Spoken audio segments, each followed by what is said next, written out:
All the other human beings, most of them, they are blindly following their parents. The Christian, he is a Christian because father is a Christian. The person is a Hindu because father is a Hindu. Most of the Muslims are Muslims because their fathers are Muslim. This atheist is thinking, his father, his parents may be religious, but he does not believe in the gods which his parents worship. Most of the atheists, we realize, have become atheists because they believe in science and technology. These people think that science is advanced so much, we don't require any scripture, we don't require any religion, etc. The first question I ask to the atheist is that suppose there is an equipment, there is a machinery which no one in the world has ever seen before.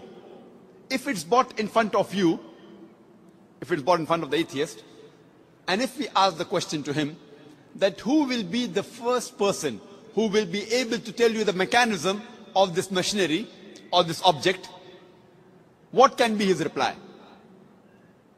What can he reply? Suppose a machinery who no one in the world has seen, if it's brought in front of the atheist and he's asked the question, who will be the first person who will tell you the mechanism of this machinery or object?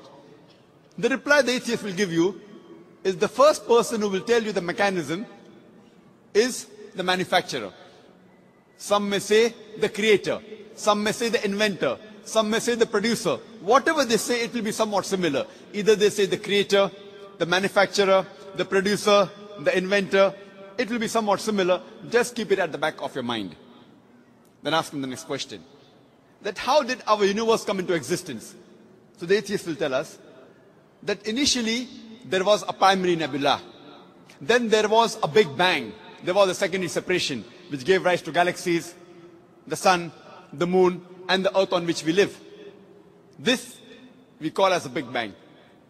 When did you come to know about this creation of the universe? So he will tell you, about 30-40 years back, the scientists that discovered this. You ask him the question, but what you're talking about the Big Bang is already mentioned in the Quran, in Surah Anbiya, chapter number 21, verse number 30, which says, أَوَلَمْ يَرَ الَّذِينَ كَفَرُوا. Do not the unbelievers see أَنَّ السَّمَاوَاتِ وَالْأَرْضَ كَانَتْ رَتْقًا فَسَقْنَاهُمَا, that the heavens and the earth were joined together and we clove them asunder. What you're talking about the Big Bang is already mentioned in the Quran 1400 years ago. Who could have mentioned that? So the atheist will say, maybe it's a fluke. No problem. Don't argue with him. You continue. The light of the moon, is it its own light or reflected light? So the atheist will tell us that previously we thought the moon has its own light. Recently we have come to know in science, recently means 100 years back, 200 years back, we have come to know that the light of the moon is not its own light but a reflected light. The Quran mentions 1400 years ago in Surah Furqan, chapter number 25, verse number 61, that blessed is he who had placed the constellation in the sky and placed therein a lamp, a sun, having its own light, and moon having reflected light or borrowed light. The Arabic word used for moonlight in the Quran is munir or nur, meaning reflected light or borrowed light. Who could have mentioned in the Quran 1400 years ago that the light of the moon is not its own light but reflected light, which we have come to know recently? The atheist may say, your Prophet Muhammad, peace be upon him, maybe he was an intelligent man. Don't argue with him. Continue. The world that we live on, what's the shape of this earth on which we live? The atheist will tell you, it is spherical. When did we come to know? So he will tell us, it was 1597 when Sir Francis Drake, when he sailed around the earth, that he proved that the earth was spherical. But the Quran says 1400 years ago, in Surah Naziyat, chapter number 79, verse number 30, وَالْأَرْضَ بَعْدَ ذَلِكَ دَحَاهَا. And thereafter, we have made the earth egg-shaped. The Arabic word dahaha, one of its meaning is the earth is an expanse. The other meaning is derived from the Arabic word duya, which means an egg. And it doesn't refer to a normal egg. It refers to the egg of an ostrich. And we know the world is not completely round like a ball, but it is geospherical in shape. It is started from the pole. And if you analyze the shape of the egg of an ostrich, that too is geospherical in shape. Who could have mentioned 1400 years ago that the shape of the earth is geospherical? Again, the atheist may say, your prophet, maybe he super intelligent. Don't argue with him. You can continue. When I was in school, I had learned that the sun was stationary. It revolved, but did not rotate about its own axis. So the atheists will say, is that mentioned in the Quran? I say, no, that is what I learned in school. When I passed my school in 1982, approximately 12 years back, I had learned the sun was stationary, did not rotate about its own axis. But the Quran says in Surah Anbiya, chapter number 21, verse number 33, Huwa allazi khalaqa al-layla wan-nahara. It is Allah who has created the night and the day. Wash-shamsa wal-qamar, the sun and the moon. Kullun fi falaki yasbahun, each one traveling in orbit with its own motion. So the Quran says that besides the sun revolving, it even rotates about its own axis. Who could have mentioned this in the Quran 1400 years ago? And the atheist will be silent. There will be a long pause. Don't wait for the reply. You can keep on continuing. Today, science tells us that the universe is expanding, which is mentioned in the Quran 1400 years ago in Surah Dhariyat, chapter number 51, verse number 47. The Quran speaks about the water cycle which we learned in school. It was Sir Bernard Palissy in 1580 who first described the water cycle, how does the water evaporate from the ocean, forms into clouds, moves into the interior, falls down as rain. This water cycle is spoken about in great detail in the Quran in several verses. In Surah Az-Zumur, chapter 39, verse 21. In Surah Rum, chapter number 30, verse 24. In Surah Hijr, chapter 15, verse 22. In Surah Mu'minun, chapter number 23, verse number 18. In Surah Nur, chapter number 24, verse number 43. In Surah Rum, chapter number 30, verse 48. In Surah Araf, chapter number 7, verse number 17. In Surah Furqan, chapter number 25, verse 48 to 49. In Surah Fatir, chapter number 35, verse number 9. In Surah Yasin, chapter number 36, verse number 34. In Surah Mulk, chapter number 67, verse number 30. In Surah Tariq, chapter number 86, verse number 11.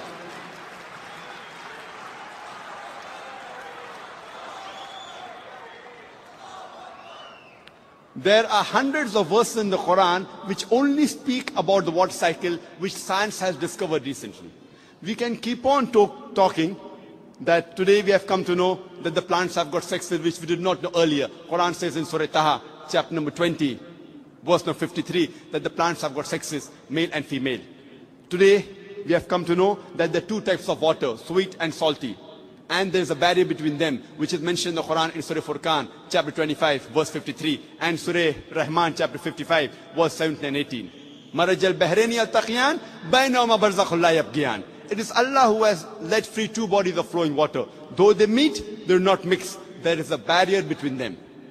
Today science tells us that it is the mountains which prevent the earth from shaking, which is mentioned in the Quran 1400 years ago in Surah Naba, chapter number 78, verse number 6 and 7.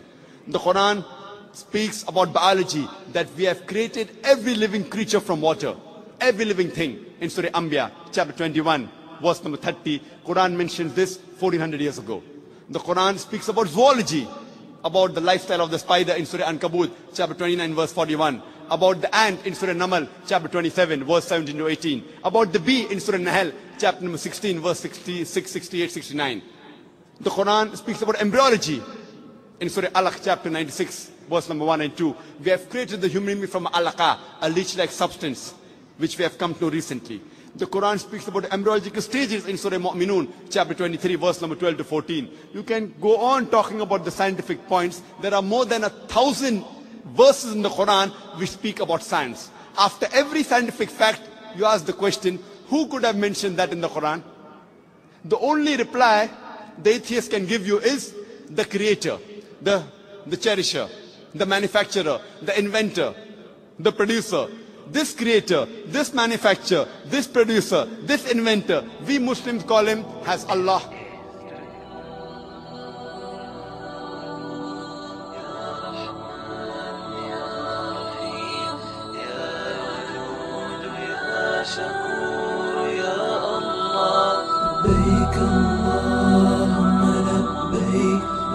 لا شريك لك لبيك إن الحمد والنعمة لك والملك لا شريك لك لبيك لبيك اللهم لبيك لبيك لا شريك لك لبيك إن الحمد والنعمة لك والملك لا شريك لك لبيك لبيك اللهم لبيك لبيك لا شريك لك لبيك إن الحمد والنعمة لك والملك لا شريك لك لبيك لبيك اللهم لبيك لبيك لا شريك لك لبيك إن الحمد والنعمة لك والملك